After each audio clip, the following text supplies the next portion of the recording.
BRICS की बैठक से ठीक पहले भारत और चीन दोनों ने एक बड़ा समझौता किया है। एलएसी पर जिन इलाकों को लेकर अभी भी विवाद था, वहां पर पेट्रोलिंग करने और सेना हटाने को लेकर एक अहम फैसला हुआ है।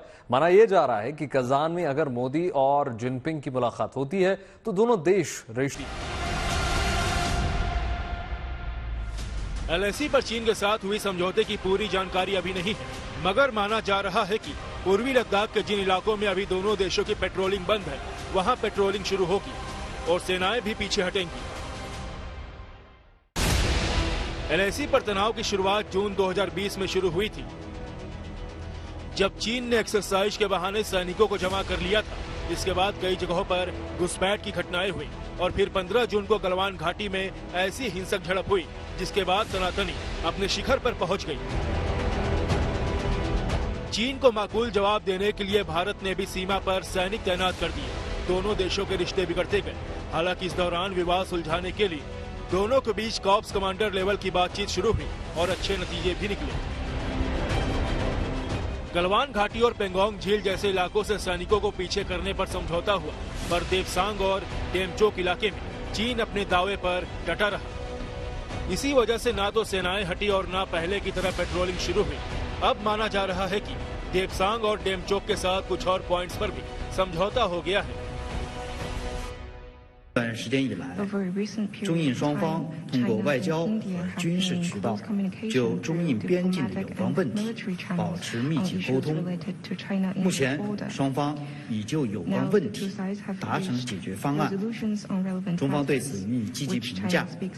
下一步，中方将与印方落实好上述解决方案。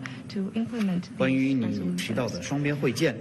昨天我也回答了相关的问题，如有相关的消息，中方将及时发布。 असल में लद्दाख में कुछ पॉइंट्स पर चीन की सेना अपनी सीमा से आगे बढ़कर बैठी थी, जबकि भारत ने चीन के साथ सामान्य संबंध बनाने के लिए ये शर्त रखी थी कि चीनी सेना को 4.5 साल पहले की पोजीशन पर जाना होगा। चीन को आखिरकार ये बात माननी पड़ी है।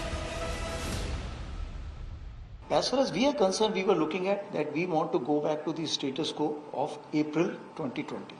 Point number one. Thereafter, we will be looking at disengagement, de-escalation, normal management of line of actual control. And this normal management of line actual control will not just stop there. There are phases in that also.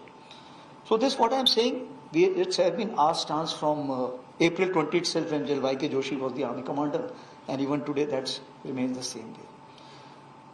So as of now, what has happened? We are trying to restore the trust. How the trust will get restored? It will get restored once we are able to see each other. And we are able to convince each other, look, the buffer zones which are there, which have been created, we are not creeping. And both have to reassure each other. Petroleum gives you that kind of advantage. So that's what is something which is convincing. And as we restore the trust, the other stages will also follow through soon. पूर्वी लद्दाख में LAC पर चीन के साथ हुआ समझौता सीमा विवाद को पूरी तरह खत्म नहीं करेगा, मगर हाँ, जानकार मानते हैं कि हालात ठीक होंगे। दोनों देशों का एक दूसरे पर भरोसा बनेगा, टकराव की स्थिति नहीं बनेगी। बहुत सारे ऐसे एरियाज हैं जहां पर भारत अब पेट्रोलिंग नहीं कर सकता, यानी कि डी फैक्टो टर्म्स में भारत ने वो जो एरिया है उस पर से अपना क्लेम जो है वो हम मेंटेन ही नहीं कर सकते। लेकिन अब हमको मालूम होता है कि चीन भी बहुत सारे एरियाज ऐसे थे जहां पर वो पेट्रोलिंग नहीं कर पा रहा था, क्योंकि उनको भी रास्ता हमने रोक रखा था। तो अब दोनों साइड एक दूसरे के वहां पर एक दूसरे को इन्फॉर्म करके पेट्रोलिंग कर सकेंगे। तो उससे कुछ हद तक अंडरस्टैंडिंग या कुछ हद तक जिसे आप कहते हैं कि एक ट्रस्ट बनेगा, एक विश्वास की एक फिजा बनेगी। कोई बहुत ज्यादा नहीं बनेगी, लेकिन फिर भी कुछ होगा, उसमें एक पेशरफ्त होगी। भारत के नजरिए से देखें तो देपसांग उसके लिए बेहद अहम है, क्योंकि ये दौलत बेक ओल्डी के करीब है,